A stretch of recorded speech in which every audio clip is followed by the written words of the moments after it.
in the Mario Cristobal this morning, and I told him I was talking to Michael. And I get people doing this all the time. You see Michael Irvin there at that Notre Dame game? I go, he did that shit when we played. He'd run up and down the sidelines when we played. And I got pictures of him coming over going, hey, Big Sills, you okay? I'm going like, yeah, I'm great. He's been doing this stuff since he was 18 years old. What are you talking about?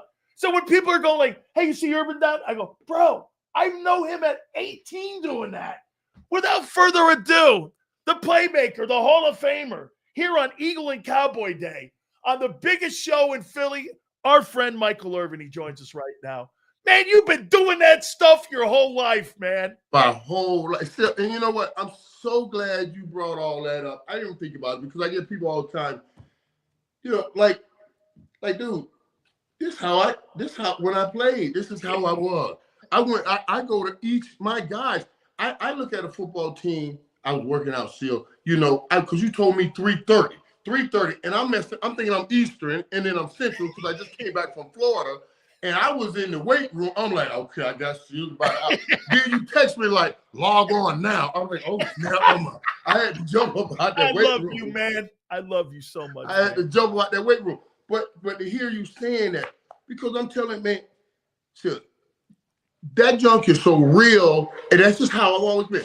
I'm gonna tell you, I was talking to Dion last night. I said to him, I see why you coach. You know what I mean? What you get out there with them boys, man, you can't get that nowhere. Still, we'll never be able to do that again. No way. Not like that. I told them dudes, man, I said, man, I'm going up on 60 now. I'll be 60 next year. I'm like, dude, I done lived enough life to know. Oh, y'all college football, that thing, and now y'all getting paid. Y'all living the best parts of your life.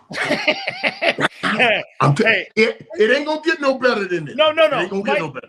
Mike, do you think that having looked back on it, how much love that you have, maybe it's just because, again, how much you love the U. And I know you love college football and where it is now, because I love college football as well.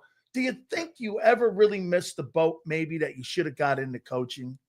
Can you imagine the impact that you could have made on a young? Because here's why, Mike, I say this about you all the time. Why you're one of my 5 best friends in my life, and I don't have a lot of them. I say this. I want people that have gone through that and that. I want the people that have been at both ends of it, that have experienced everything in their life, and I want that to be able to be translated to a young kid so he knows what he's in for, good and bad. Dude, you're the perfect guy on a phone call for that.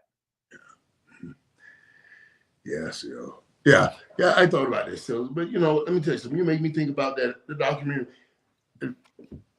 When the first accusation came down, and I wasn't even there, and all of that stuff went down.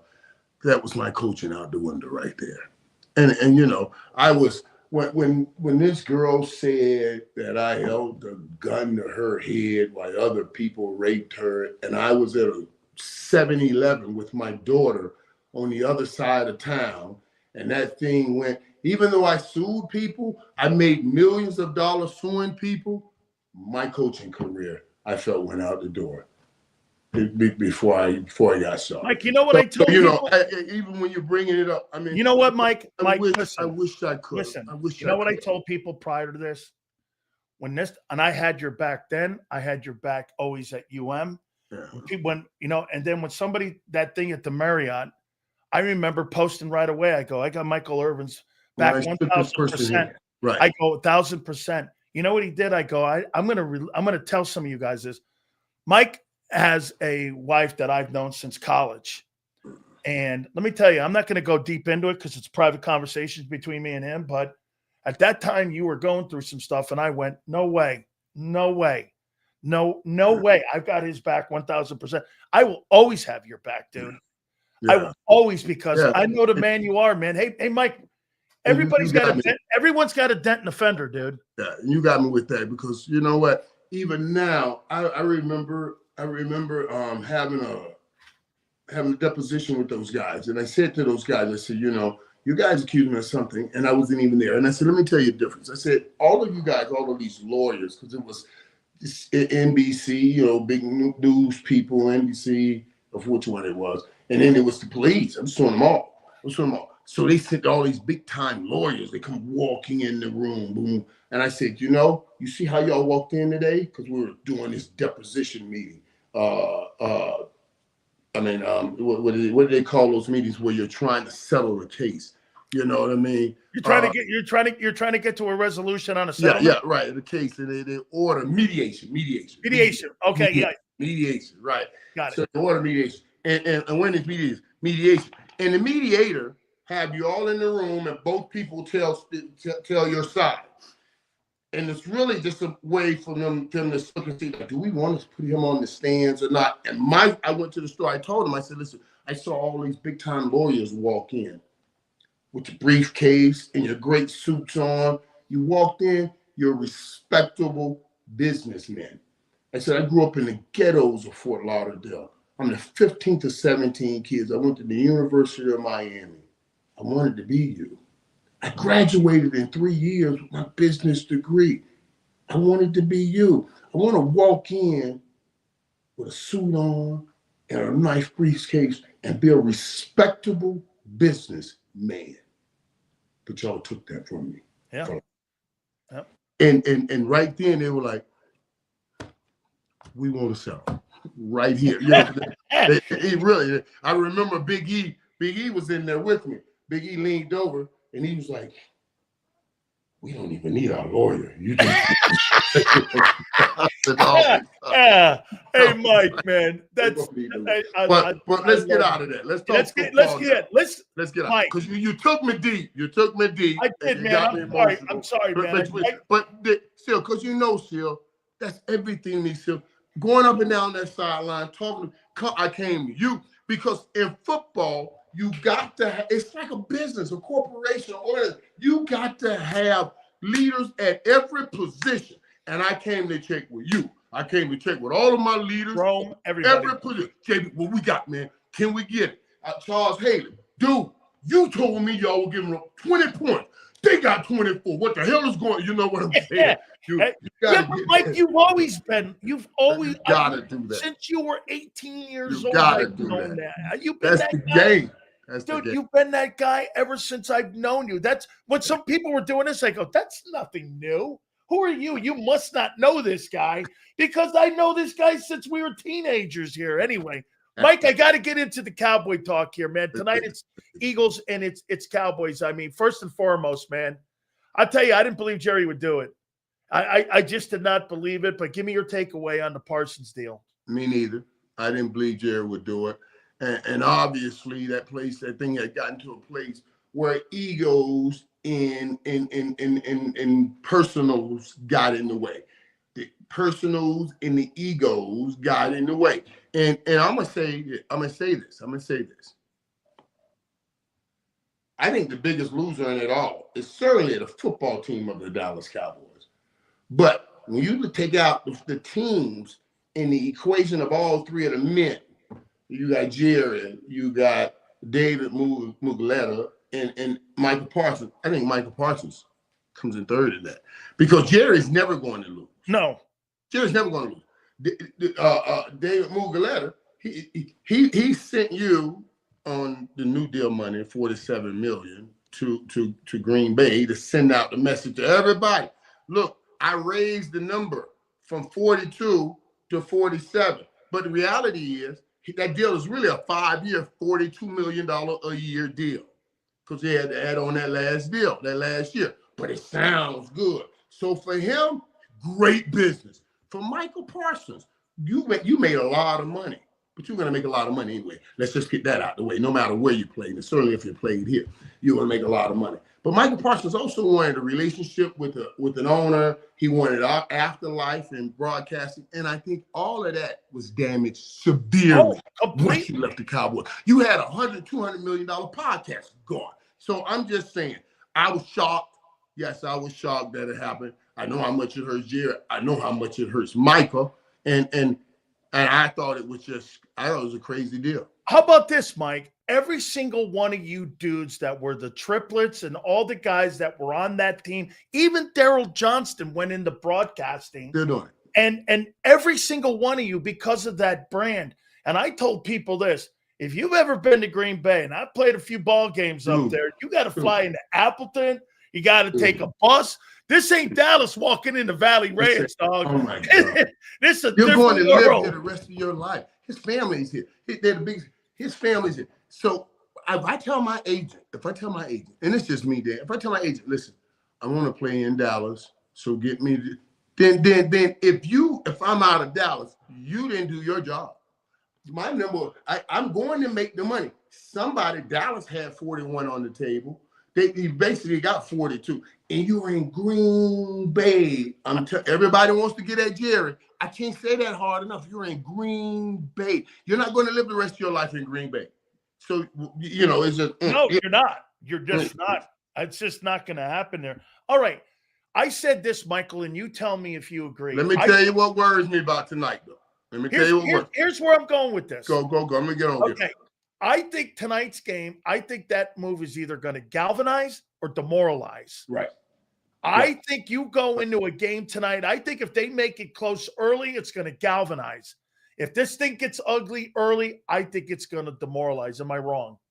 I'm so shaken about this because a couple of things. You heard what's all of this that's going on with Cowboy Land. My big concern when going into this game is not the noise I'm hearing from Texas. It's the crickets I'm hearing from Philadelphia. Crickets. Y'all just won a championship. Why is it crickets? Cricket. And that kind of quiet says, oh shit, a storm may be coming. You know what I'm saying? You get crickets like that. So that's why I'm worried at right there. Right.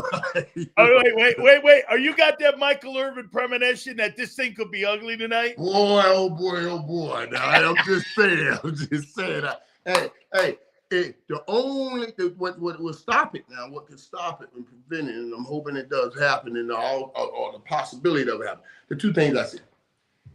If George Pickens and Ferguson goes off, Dallas got a chance.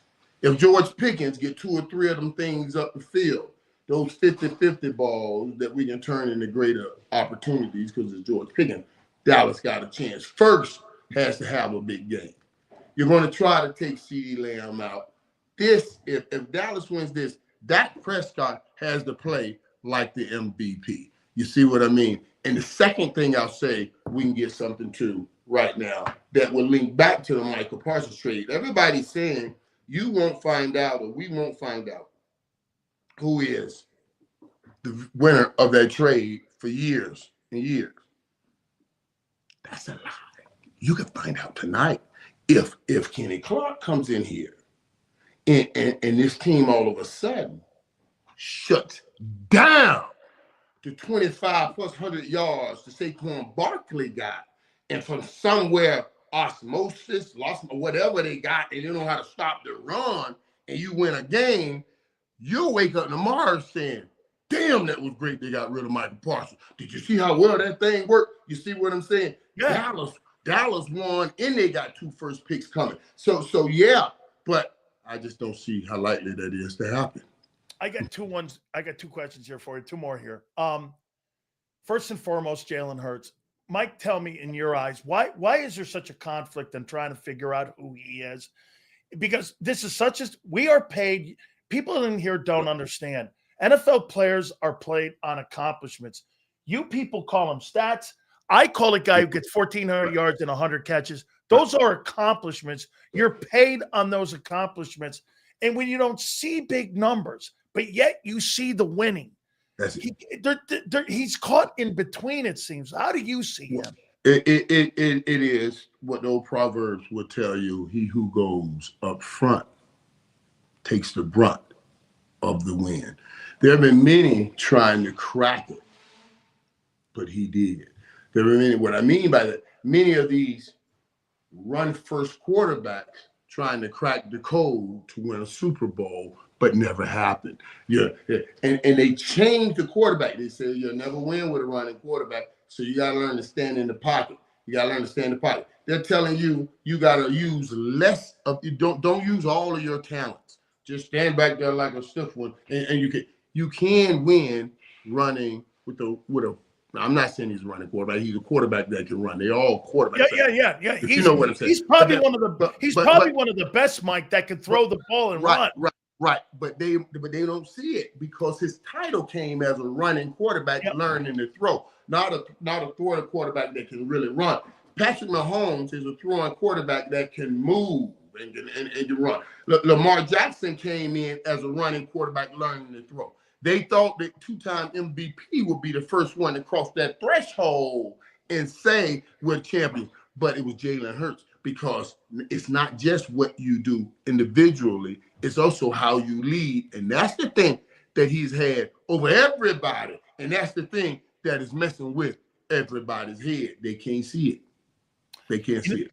Mike, I got one more here. I want to show you something. He's one of the top quarterbacks in the National Football League because, like you said, results matter. All this other stuff doesn't matter. It's like me at receiver. When I get people like the TOs telling me they're going to call so many more passes, I said, who cares?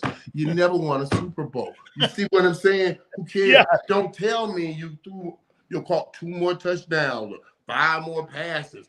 I got 3 Super Bowls. You got now. What are we talking about? He's been there 2 and y'all been there now. What are we talking about? That's the key right there, Sil. I got to show you something here because I'm going to ask you about that Netflix thing. So look what Switzer sent me the other day to Dan Sileo, great player and friend. Yeah, that's my dude, man. And I watched that Netflix with you, JJ, and I got to tell you, man, I was riveted to it, man. There was some real shit in there. I thought there were a couple fishtails in there because Jimmy Johnson, in my opinion, built that dynasty, and I don't give a shit what people say. He built that dynasty, and I'm always going to go there and say that. However, did it give you and make you have good feelings? Because a lot of the stuff was brought up, Mike, and a lot of the old stuff that you've been trying to outrun, Mike, has kind of got brought up, and I'm watching this, and I'm going, God dang. You know what? I didn't like it. I got to tell you, I loved the series, but I went like this, Mike. Why are you bringing this shit up? Right. Okay, this guy, man, has tried to fight his whole entire life to outrun that. How did you feel about it?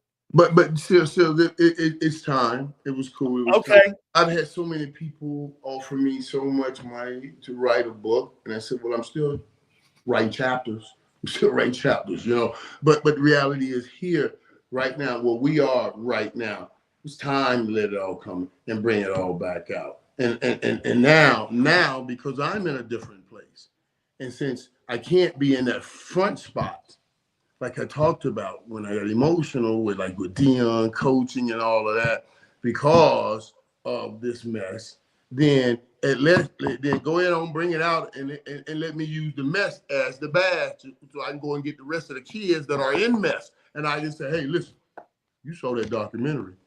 I had some issues too. Let me help you. Yeah. Now it's the badge to go help someone and go help people. It's just I can't get out front and work with the kids like that. I just got to try to use it to come in the back door, and it's the real. You know what I mean? It's the real. So it's all good. It's all time to let it all come out, and then now you try to use it to get in the back door for those ones that are straying away. Say, let me tell you something. Let's lock back in. You know what though, Mike? Someone asked me a question. I think it was Tony Casillas the other day. He asked me the question. He goes, "You think Mike would do anything over again?" I go, "No." I said, I think the journey that he's been on made him the person he is now. I said, I think the journey that guy's been on, I go, you don't understand. Being a winner like that, you don't win championships with choir boys. We were not choir boys. We were just not choir boys. I mean, it just wasn't happening. And so folks were asking me, were you guys really that crazy back then? I went, let me just put it to you this way. If social media was around and Nil was around, Michael Irvin would have hotels up and down, up and down Brickell Avenue. Right. But then the difference is, and when I spoke to kids, Miami, let me tell you the difference. Right, I went and talked to them, and I was trying to tell them about our journey, and I said to myself, this doesn't work anymore. Sharing with these kids today about our tough journey, how hard it was, and how hard we had it. I had $10 a weekend. I had to eat cereal with water. they don't connect to that because they know not that world. So you have to share with them not about where you came from, but about where they're trying to go. You know what I'm saying? Because they can't connect to the grit in the fight. We literally were prepared and ready to do whatever we had to do to get out of those ghettos. And that was our connect to be somebody. We're gonna get out of it. They don't have that fight. So that fight has to be where they're going, not what's running from where they came from. We ran from where we came from. Yeah. That got us to where we're going. They have somewhere to go. They're not running from where they came from. I have to pull them. I can't push them. Mike, let me give you a couple things here that taught me something. When I got down there, I remember going to Eddie Brown's house down in Belle Glades. I saw dirt on the floor, grass roof, and you know, you go into Overtown in Liberty City. I remember Jerome going, "Put your jersey on." I go, "I'm Italian. I ain't a white guy." And he goes, "Put your jersey on, please, for me."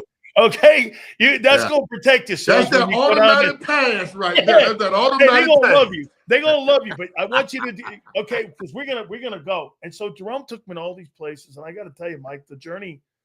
I tell folks to this day, there's not a teammate I played with that I can't think I don't love. Yeah. That whole room we had, man, was just and people think that we had fights in the middle of our locker room. Michael Irvin's talking and preaching this. This guy's going, "You're crazy." We got Gray. We got Derwin Jones in there. We got Jerome goofing on him. Oh my God. Remember all that dudes? Man, y'all had a D-line, dude. Hey, wait. How about this one, Derwin? Man, you're so black. You're so black. You're gray. Come here, Gray. We called him Gray. When Derwin hit that corner, when he hit that corner with that little afro, boy, oh, you just one solid color. Boy, you hear everything. Just one solid. Hey, man, God almighty. That was a great line that y'all had. Boy, that defensive line, I can go to any one of them dudes, man, at any time and just, man, they were all. You know what Ogeron said? Ogeron said this. He goes, "My D-line's the best D-line that Miami's ever had with Jerome, myself." And I go, "Don't forget Cortez and Russell Maryland were behind us. Jimmy Jones was behind us." I go, "You know why? You never took a day off. You were afraid of losing your gig." That's what it was, right? That's what it was. You were just afraid. So, Mike, and that's a great point. Hey, Mike, for you, what's next? What's next for you, Mike? I mean, where are we going? I know your podcast. I see Jerry on there all the time, which is awesome. Great. Yeah. I know the podcast is killing it. Where are you now? I'm loving this right now. And let me tell you something. Even the podcast, I call it in my little locker room. I started doing that just so I can have a place to always share. Like when other people try to shut it down, I can have a place to say, "Let me tell you, this is what's going on." Because, you know, you just need a place to communicate. But now, yeah, things are going real well with that. But I still do things. I'm on, Cam and Mace podcast. All I want to do is be around the game, talk about the game, right, and give whatever I got from the game to who's ever in the game. You know what I'm saying? And try to move. That's all we can do, man, is try to turn back and give back and reach back and pull up. So I'm in that phase of life. But it's so good right now, Dad. Let me tell you something. I'm a happy man. I really am. I'm so happy. Mike, I'll be happier if Dallas wins tonight. Just let you know, I can be happier. Let me leave you with this and ask you this here. Did you enjoy playing? And I asked Eric Dickerson this, and I'm going to ask you because I've never asked you this. Did you enjoy playing more on Saturdays or on Sundays? Dude, that's why we started this, and I said this to you. I've lived the journey. These kids right now, when I'm over with Miami, those Hurricanes, man, this is the greatest time of your life. Because, and I would imagine it's even better for them because they get the experience without concern. I got the experience, but I got in a fight. I told Mario today. I'm trying to get to it. I told Mario this morning on my Tampa show, and I go like this.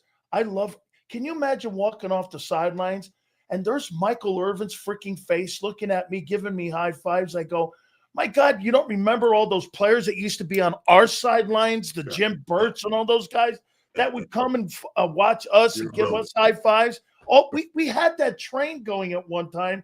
And boy, I got to tell you, that C.J. Daniels catch, dude, I jumped out of my chair when he caught that thing. It was insane. I know. And I thought they were trying to take that game, but boy, he made such a play. And dude, I'm right there to tell him, dude, I saw you. Those the kind of plays that separate your life from the regular person's life, the rest of your life. That's what I'm telling you. You know what I mean? I definitely do here. So you're going to keep getting Jerry on? So it would be Saturday.